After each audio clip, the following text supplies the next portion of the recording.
Welcome back. Most people hear Jesus say, "My burden is light," and think he's offering comfort for their heavy struggles. But Joel Goldsmith discovered something revolutionary that changes everything. Jesus wasn't talking about making your problems easier to carry. He was revealing that when you live from Christ consciousness, there is no burden at all. The weight you feel isn't real. It's the false sense of separation from God. What if every heavy burden you're carrying right now is just a mistaken belief? Joel taught that the moment you recognize your true identity as spiritual consciousness, the entire structure of human struggle collapses. Not gradually, not eventually, but in the instant of clear recognition. This isn't positive thinking or mental tricks. It's the fundamental shift that Jesus himself demonstrated. Here's what actually happens in that shift. You stop trying to fix, heal, change, or improve anything in the material realm. Instead, you rest in the awareness that God's presence is already complete, already perfect, already whole. The burden vanishes because you see there never was a real burden to begin with. Only a dream of separation that seemed real until you woke up. Joel Goldsmith spent decades teaching students this precise recognition technique. He called it the practice of impersonalization, where you stop giving power to appearances and rest in spiritual truth. When Jesus said, "My yoke is easy and my burden is light," he was describing the actual experience of living from this consciousness, not the experience of a better human life, but the recognition that human struggle itself is illusion. Think about what Jesus meant by yoke. A yoke connects two oxen to share the work of pulling a heavy load. But Jesus is saying his yoke is easy because in Christ consciousness, there's no work to do at all. You're not pulling anything. You're not carrying anything. You're simply being the presence of God that you already are, have always been, and cannot stop being.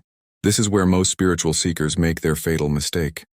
They try to use consciousness techniques to improve their human experience, to manifest better circumstances, to heal their bodies. But Joel taught that the real transformation happens when you stop trying to change anything and simply recognize what's already eternally true. That recognition itself is the entire teaching. Let me show you exactly how this works in practical terms. When a problem appears in your experience, whether it's financial pressure, relationship conflict, or physical pain, your first instinct is to fix it, pray about it, or try to change it. But that approach keeps you trapped in the illusion that the problem is real and has power. Joel's technique is radically different and infinitely more effective. Instead of addressing the problem, you turn within to recognize spiritual truth. You don't deny the appearance, but you refuse to give it the power of your belief. You silently acknowledge that God's presence knows nothing of this problem, that in consciousness there is no lack, no conflict, no disease. Not because you're creating a better reality, but because you're recognizing the only reality that exists. This is what makes the burden light. You're no longer trying to carry it, heal it, or solve it. You're seeing through it to the truth that was always there. Joel called this the revelation of oneness, the recognition that nothing exists but God and God's perfect expression. When you really see that, when you really know that, the burden simply isn't there anymore because it never was. Here's the part that challenges everything you've been taught about prayer and spirituality. Joel discovered that Jesus wasn't teaching a method to get God to help you with your burdens. He was revealing that in your true identity as Christ consciousness, burdens cannot exist. The light burden isn't a lighter version of human struggle. It's the complete absence of struggle when you stop believing in separation. Most people spend their entire spiritual journey trying to become more conscious, more awakened, more enlightened. But Joel taught that you cannot become what you already are. You are already the full presence of God. You are already complete spiritual consciousness. The only thing standing between you and that recognition is your belief in the reality of material appearances and human problems. When you truly understand this teaching, something shifts in your entire being. You stop fighting, stop struggling, stop trying to improve your human self, not because you've given up, but because you've woken up to the truth that there is no human self to improve. There is only God being itself as your individual consciousness. That's why the burden is light. It literally disappears in the light of truth. Let me share what happened to Robert, a successful attorney who came to Joel's teachings after years of crushing anxiety. Robert had everything the world defines as success: a prestigious career, financial security, a loving family, but he carried a constant weight of worry about losing it all, about not being enough, about the next crisis waiting around the corner. He tried therapy, medication, meditation apps. Nothing touched the core burden. When Robert first heard Joel explain that his burden wasn't real, he felt angry. Of course it was real. He could feel it in his chest every morning. But Joel's teaching kept working on him. He started practicing the recognition technique, not to feel better, but to see the truth. For 3 weeks, nothing changed. Then one morning, sitting quietly before work, something shifted completely. Robert suddenly saw that the anxiety he'd been carrying for decades had no actual source. There was no real threat, no actual problem. Only his belief in separation from God's presence. In that moment of clear seeing, the burden simply vanished. Not because his circumstances changed, but because he recognized they had never had the power he'd given them. He described it as waking from a nightmare and realizing none of it was ever real. Here's what makes this different from every other spiritual teaching you've encountered. Joel wasn't offering a technique to manage your burdens better or reduce their weight. He was showing you how to see through the entire illusion of burden itself. This is what Jesus meant when he said, "Come unto me all who labor and are heavy laden, and I will give you rest." Not rest from your problems, but rest in the recognition that problems have no reality in God. Think about how exhausting it is to constantly try to improve your life, heal your body, fix your relationships, increase your abundance. That exhaustion comes from believing that you're a limited human being who needs to become something more. But Joel taught that you're already the infinite presence of God, already complete, already whole. The burden of self-improvement vanishes when you stop trying to improve what doesn't actually exist. This is why Jesus could say, "My burden is light." While facing crucifixion, he wasn't pretending the experience wasn't difficult. He was living from a consciousness that knew his true identity couldn't be touched by any human experience. The same consciousness is your true identity right now. Not something you need to achieve or develop, but something you need to recognize and rest in. Linda, a nurse working in intensive care, discovered this truth in the most challenging circumstances. She watched suffering every day, felt the weight of families in crisis, carried home the grief of patients who didn't survive. Traditional spiritual practices told her to protect her energy, create boundaries, practice self-care, but the burden kept growing heavier no matter what she did to manage it. Then Linda began studying Joel's teaching on impersonalization. She learned to look at each situation, no matter how tragic it appeared, and recognize that God's presence was the only reality, not to deny the human experience, but to see beyond it to the spiritual truth that couldn't be touched by disease or death. This practice transformed her entire experience of nursing without changing a single external circumstance. Within 2 months, Linda noticed she no longer carried the weight home. Not because she cared less, but because she'd stopped giving reality to the appearances of suffering. She could be fully present with patients and families while resting in the recognition that their true spiritual identity was untouched and perfect. The burden became light because she saw it had no foundation in truth, only in the belief that matter and material circumstances were real and powerful. What Joel discovered is that Jesus wasn't speaking metaphorically when he said, "My burden is light." He was describing the actual experience of consciousness that knows its true identity. In that consciousness, there is no heavy burden to carry because there is no separated self to carry it. There is only God being itself as infinite individual expression, and God knows nothing of burden, struggle, or effort. This is the secret that changes everything.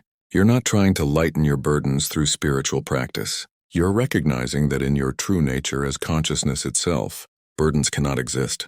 They appear to exist only when you believe you're a limited material being, separate from God.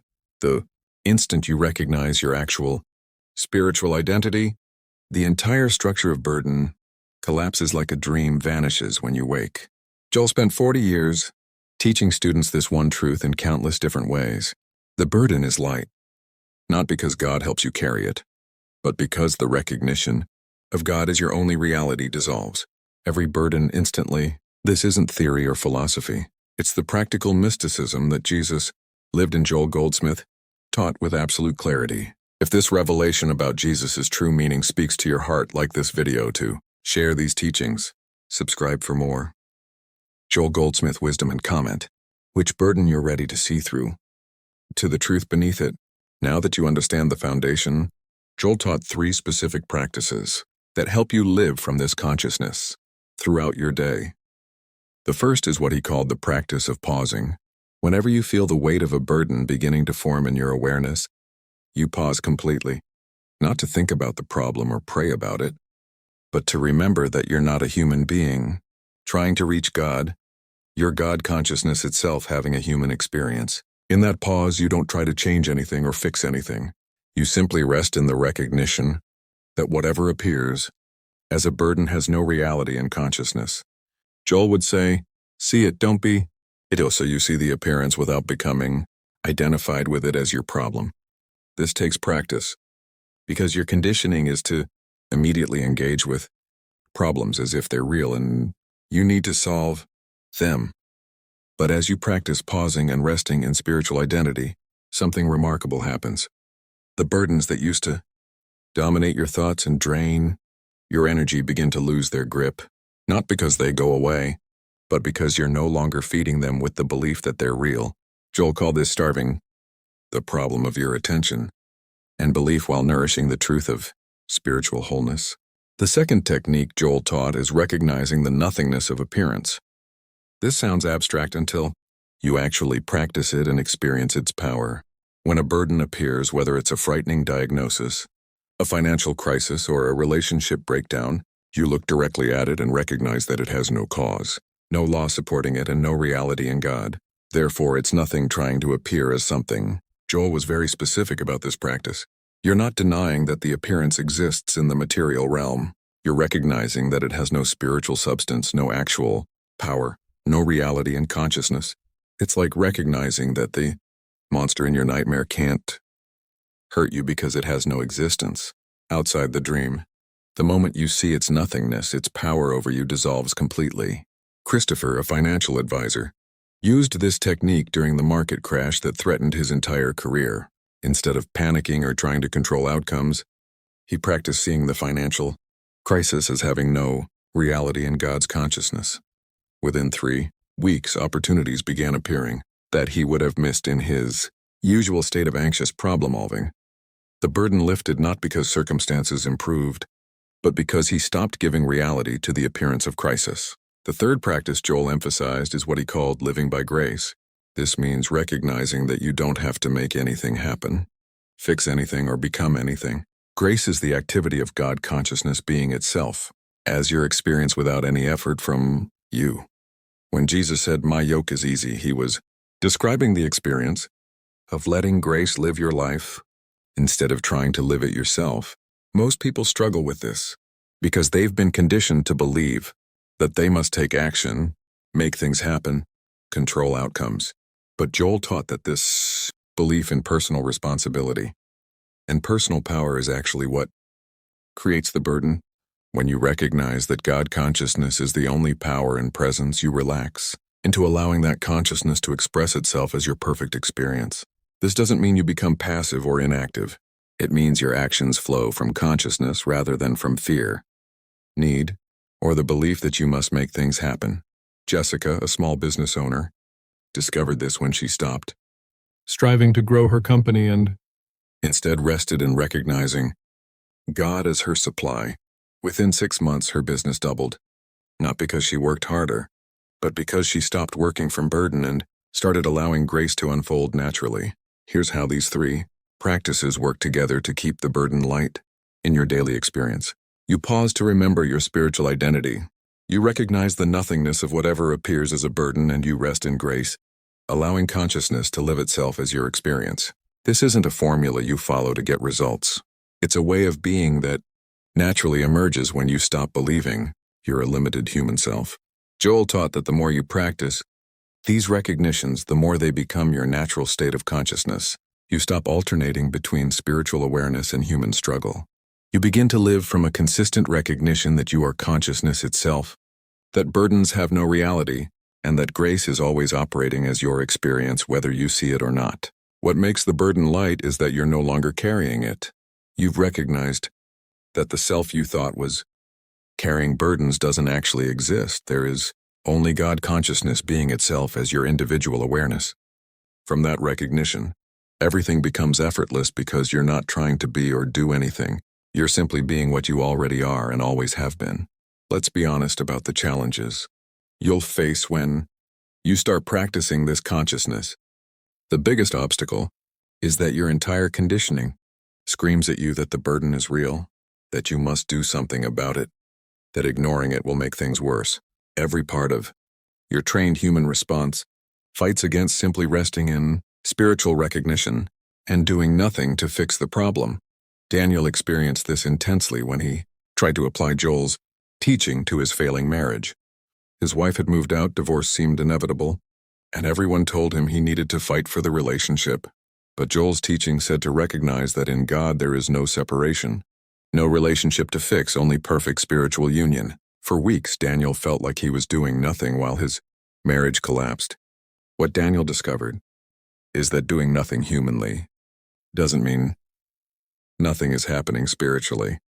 As he practiced recognizing the spiritual perfection beneath the appearance of separation, something shifted in his consciousness.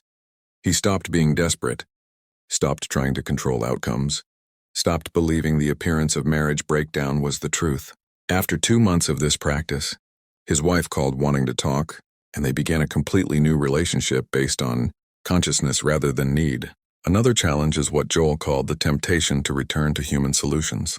You practice the recognition for a while, see some results, then when a new burden appears, you immediately forget everything and go back to trying to fix it humanly. This is completely normal and happens to everyone who practices this consciousness. The key is catching yourself and returning to recognition without judgment. Amanda faced this repeatedly during her journey with chronic pain. She would practice seeing through the appearance of disease to spiritual wholeness, feel relief. Then the moment pain returned, she'd panic and go back to desperate searches for medical solutions. Joel taught that this back and forth is part of the process. You're not failing. You're learning to trust consciousness more than appearance. What finally shifted for Amanda was realizing that even her inability to maintain the recognition consistently was just another appearance to see through. She stopped judging herself for forgetting and simply returned to truth each time she remembered. Over 6 months, the periods of clear recognition grew longer. The pain's grip weakened, and eventually, she found herself living from consciousness naturally without having to constantly remind herself. The third major challenge is isolation from people who don't understand this consciousness. When you stop complaining about your burdens, stop seeking sympathy, stop trying to fix everything, people think something's wrong with you. They may accuse you of being in denial, of not facing reality, of abandoning your responsibilities. This can create intense pressure to return to normal human struggle. Kenneth, a corporate executive, faced this when he stopped participating in the constant complaining and problem-solving that dominated his workplace culture. Colleagues thought he'd become cold or checked out. His boss worried he'd lost his edge. But Kenneth was actually more effective than ever because he was working from consciousness rather than from stress and burden. He just looked different to people still living from human struggle. Joel warned that this path can be lonely at times. You're living from a consciousness that most people don't recognize or understand. But he also taught that the peace and freedom you experience are worth any external misunderstanding. Kenneth eventually found that his consistent, peaceful presence began attracting others who sensed something different about him, and small conversations about consciousness began opening naturally. Here's the challenge that stops most people completely. There will be times when you practice recognition perfectly, maintain consciousness beautifully, and the burden not only doesn't lift but seems to get heavier. This is when most people conclude that Joel's teaching doesn't work and return to traditional spiritual methods or give up entirely. But Joel taught that this experience is actually a crucial part of the transformation. What's happening in those moments is that your recognition is bringing to the surface deeper layers of belief in material reality that need to be seen and released. The apparent worsening isn't a sign that consciousness isn't working. It's evidence that consciousness is working so powerfully that everything, unlike itself, is being exposed to be recognized as nothing. This is the refining fire that Jesus spoke about. Rebecca went through 3 months where practicing recognition seemed to make her financial situation worse instead of better. Every time she recognized God as her infinite supply, a new unexpected expense appeared. Joel's teaching helped her understand that these appearances were the last gasp of her deep belief in limitation being brought to light. She persisted in recognition, and suddenly everything shifted. Within 2 weeks, solutions appeared that resolved not just the current crisis, but patterns that had plagued her for years. If these challenge-breaking insights resonate with your experience, like to support this transformational content, subscribe for advanced Joel Goldsmith practices, and comment which obstacle you're ready to see through to the spiritual truth beneath. Let me show you how this consciousness works in the most challenging circumstances imaginable. William was diagnosed with stage 4 cancer and given months to live. His family begged him to try every possible treatment. His doctors presented aggressive protocols, but William had been studying Joel Goldsmith for years and decided to rest completely in the recognition that disease has no reality in God consciousness. This wasn't denial, and it wasn't refusing medical care irresponsibly. William chose to work with doctors, but from a consciousness that knew the diagnosis had no spiritual reality. Every symptom, every test result, every prognosis he met with the same recognition. God knows nothing of this. Therefore, it has no actual existence, no real power, no truth. For 6 months, his physical condition didn't change at all. Then, something remarkable happened. William said it wasn't that he was healed, but that he recognized he'd never been sick in spiritual reality. The cancer remained visible on scans, but he was living in such peace and freedom that his quality of life amazed everyone. After 8 months, the cancer began shrinking. After 14 months, it was gone. But William insisted the real transformation happened the day he stopped believing disease was real, not the day the diagnosis changed. Here's what Joel taught about these advanced demonstrations of consciousness. The healing isn't about changing material conditions. It's about seeing so clearly into spiritual reality that material appearances lose their power to define your experience. This is what Jesus meant when he said, "I have overcome the world, not changed the world." Overcome it by recognizing it has no power in consciousness. Elizabeth applied this understanding to a business that was collapsing spectacularly. Partners had stolen from her, debts were crushing, bankruptcy seemed inevitable. Traditional spiritual advice said to visualize success, affirm abundance, take inspired action. But Joel's teaching went deeper. Elizabeth practiced recognizing that in God consciousness there is no business to fail, no partners to betray, no debt to crush, only infinite spiritual substance expressing perfectly. For 4 months, circumstances kept deteriorating, while Elizabeth maintained recognition. Her attorney thought she was crazy for being so peaceful, facing financial ruin. But Elizabeth had discovered what Joel meant by the burden being light. She wasn't carrying the business collapse, wasn't carrying the betrayal, wasn't carrying the financial pressure. She was resting in consciousness while letting appearances run their course. When the breakthrough came, it came suddenly and completely with opportunities that not only restored, but multiplied what appeared to have been lost. The most advanced practice Joel taught is maintaining consciousness in the face of other people's suffering. This is where most spiritual students fail, because their compassion pulls them into believing the appearance is real. You see someone in pain and want desperately to help, to fix, to heal. But Joel taught that the greatest help you can give anyone is to not believe in their burden, to see through the appearance to their perfect spiritual reality. Richard, a chaplain in a children's hospital, struggled terribly with this. How could he look at sick children and not believe in their suffering? How could he practice Joel's teaching without becoming cold and uncaring? What he discovered transformed not only his ministry, but the actual outcomes for families he served.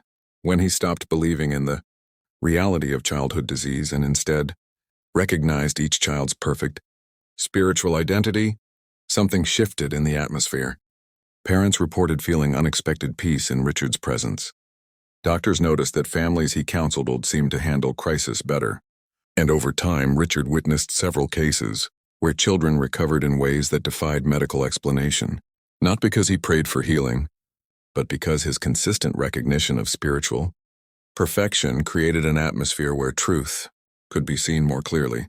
This is the advanced consciousness that Joel taught, where your recognition serves everyone without trying to help anyone. Here's the ultimate challenge of living this consciousness. You'll reach a point where you see clearly that there is no personal you to live this consciousness. The one who's been practicing recognition, maintaining awareness, seeing through appearances, That one doesn't exist either. There is only consciousness being itself, appearing as what seems to be your individual experience.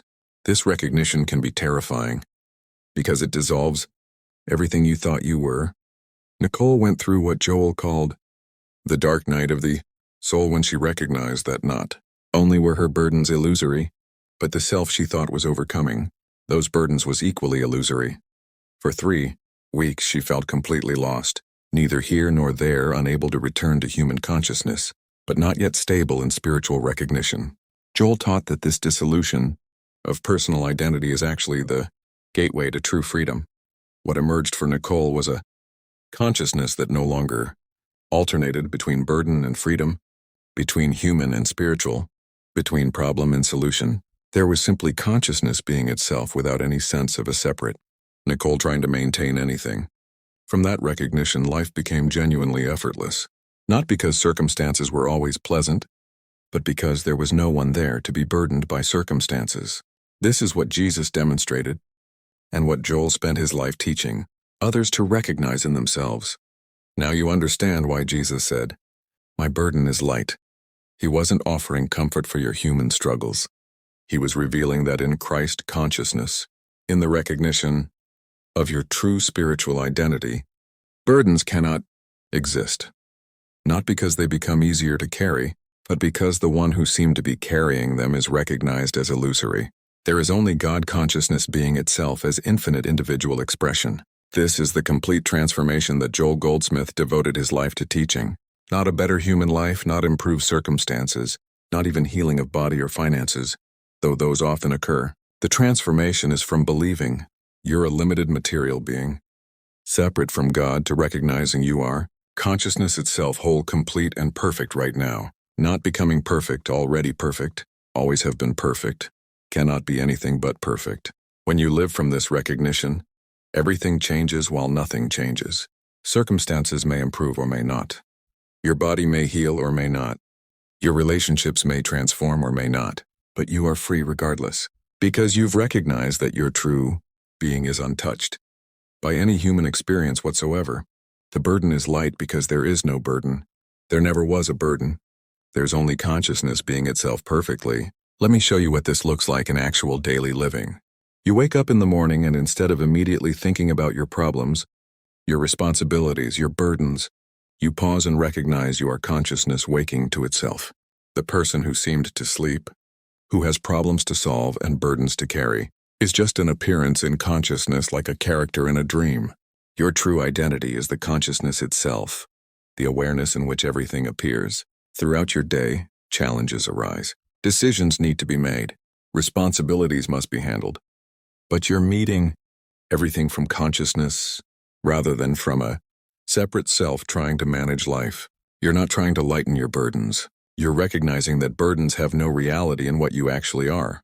This isn't denial of human experience. It's seeing through human experience to the spiritual truth that underlies it. Brian describes living this way as being in the world but not of it. Exactly what Jesus taught. He goes to work, handles problems, interacts with people, fulfills responsibilities, but he's no longer identified with any of it.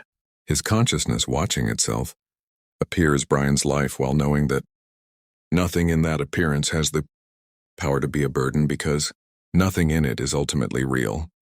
The burden is light because it has no weight in consciousness itself. Here's what happens over time as you stabilize in this consciousness. You stop seeking spiritual experiences because you recognize you are the spiritual presence itself. You stop trying to improve yourself because you see there's no separate self to improve. You stop wanting circumstances to change because you know that consciousness is complete, regardless of what appears to be happening in form. This doesn't mean you become passive or stop caring. It means you act from wholeness rather than from need, from consciousness rather than from fear, from grace rather than from effort. Joel called this living by grace, and it's the most natural, effortless way to live because you're no longer fighting against reality or trying to change it. You're simply being what you already are while letting consciousness live itself as your experience. Angela says the greatest freedom came when she realized she didn't have to maintain this consciousness, couldn't lose it, and had never actually been without it. The struggle to be conscious was itself the last burden to release. When she saw that consciousness is what she is, not what she has or maintains, everything became simple. The burden wasn't just light. It was completely absent because there was no separate one there to carry anything. This is the secret Jesus was teaching when he said, "Come unto me all who labor and are heavy laden, and I will give you rest." He was saying, recognize your true identity as Christ consciousness, and every burden disappears in that recognition. Not because circumstances change, though. They often do. But because you see clearly that burdens exist only in the belief that you're something other than consciousness itself. Joel Goldsmith spent 40 years making this teaching practical and accessible. He showed thousands of students how to move from intellectual understanding to actual recognition, from concept to consciousness, from belief to being. His gift was making mystical truth so clear and practical that anyone willing to practice can experience the same freedom that Jesus demonstrated and that Joel lived. You now have everything you need to let the burden become light in your experience, not by trying to lighten it, but by seeing through it to the truth of what you are, consciousness itself, whole, complete, perfect, free, and utterly unburdened by any appearance whatsoever. This is your true nature. Always has been, always will be, and nothing can change or diminish it. The burden is light because in truth there is no burden at all. If your understanding of Jesus' teaching has been completely transformed by these Joel Goldsmith revelations like this video to help others discover this freedom, subscribe for more consciousness, awakening content, and comment, "My burden is light," to confirm your recognition of this spiritual truth. Thanks for watching.